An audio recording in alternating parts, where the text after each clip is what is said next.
హెచ్ఐవితో బాధపడుతున్న తల్లులు పిల్లలకు పాలివ్వడంపై ఉన్న నిషేధాన్ని అమెరికన్ అకాడమీ ఆఫ్ పీడియాట్రిక్స్ ఎత్తివేసింది.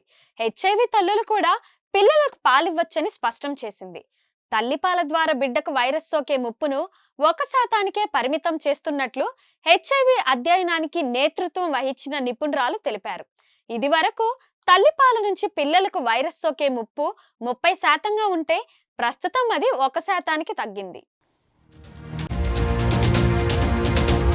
1990ల మొదట్లో అమెరికాలో ప్రతి సంవత్సరం 2000 మంది చిన్నారులు హెచ్ఐవి బారిన పడేవారు. ప్రస్తుతం ఆ సంఖ్య పూర్తిగా తగ్గింది. అమెరికాలో హెచ్ఐవితో బాధపడుతున్న మహిళల్లో ప్రతి ఏటా 5000 మంది బిడ్డలకు జన్మనిస్తున్నారు.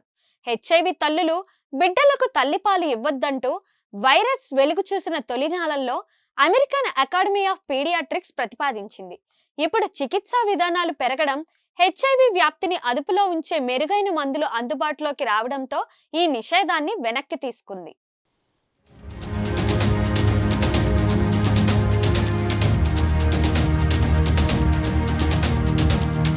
మరిన్ని వీడియోస్ కోసం ఛానల్ ని సబ్స్క్రైబ్ చేయండి. లేటెస్ట్ అప్డేట్స్ కోసం వాట్సాప్ ఛానల్ ని ఫాలో చేయండి.